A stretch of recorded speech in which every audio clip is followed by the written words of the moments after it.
ఒక వ్యక్తి దేవునికి ఇష్టమవడానికి తనకున్న ధనము లేదా తనకున్న చదువు లేదా ప్రతిభ అవసరం లేదు. కానీ దేవుడు మొదట చూసేది మనకున్న విశ్వాసం. విశ్వాసం అంటే కనిపించే దాన్ని నమ్మడం కాదు, కానీ కనిపించినప్పటికీ దేవునికి వాగ్దానం నమ్మి నిలబడమే నిజమైన విశ్వాసం. ఒక చిన్న పిల్లవాడు తన తండ్రి చేతుల్లోకి ఎగిరి దూకుతూ ఉండగా ఆ తండ్రి పట్టుకుంటాడనే ఒక బలమైన విశ్వాసం. ఎందుకంటే ఆ తండ్రి అతన్ని పట్టుకుంటాడనే నమ్మకం అతనికి ఉంది.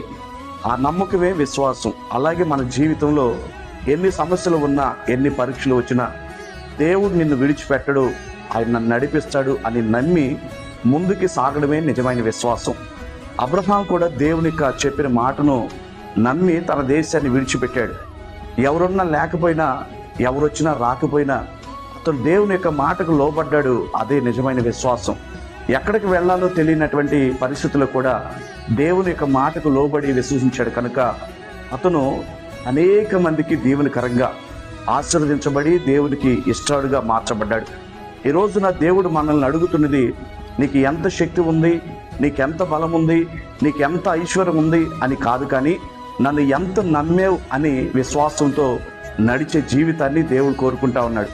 విశ్వాసం లేకుండా దేవునికి ఇష్టలయ్యుట అసాధ్యమని బైబుల్ మనకి తెలియపరుస్తూ ఉంది. దేవుడికి మహిమ కలుగు. Praise the Lord. హల్లెలూయా.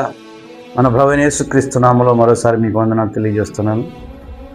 గత వీడియోలో మాట్లాడినట్లుగా ఈరోజు కూడా ఒక చిన్న విషయాన్ని ఆలోచన చేద్దాం. పోయినసారి మీతో నేను మాట్లాడినప్పుడు స్థాయి అనే విషయం గురించి మాట్లాడాను. పరలోక రాజ్యంలో స్థాయిలు ఉన్నాయి, లెవెల్స్ ఉన్నాయి, అవి ఎలా దొరుకుతాయో మీతో మాట్లాడాను. ఇప్పుడు మనం పరలోక రాజ్యంలో ఉన్నతమైన స్థాయిలో ఉండాలి అంటే భూమి మీద మనం ఆలోచన చేయవలసిన విషయము స్థితి. మన స్థితి ఏంటి, మన స్థితి ఎలా ఉందో మనం దాన్ని ఆలోచన చేయాలి. బైబిల్ చెప్తుంది మన స్థితి ఏంటంటే, భూమి మీద ఉన్న ప్రతి వ్యక్తి యొక్క స్థితి ఏంటంటే పాపపు స్థితి. ప్రతి ఒక్కరూ పాపంలోనే బంధించబడ్డారు. ప్రతి మనిషి స్థితి పాపపు స్థితి. ఇప్పుడు మనం పరలోక రాజ్యంలో గొప్పగా ఉండాలి అని కోరుకుంటున్నప్పుడు మొదట మన స్థితి ఏ విధంగా ఉందో కూడా ఆలోచన చేయాలి. ప్రతి మనిషి పాపం చేత బంధించబడ్డారు. నీతిమంతుడు లేడు, ఒక్కడు కూడా లేడు అని బైబిల్ చెప్తుంది.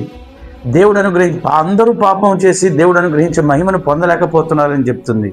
అంటే ప్రతి మనిషి స్థితి పాపపు స్థితి.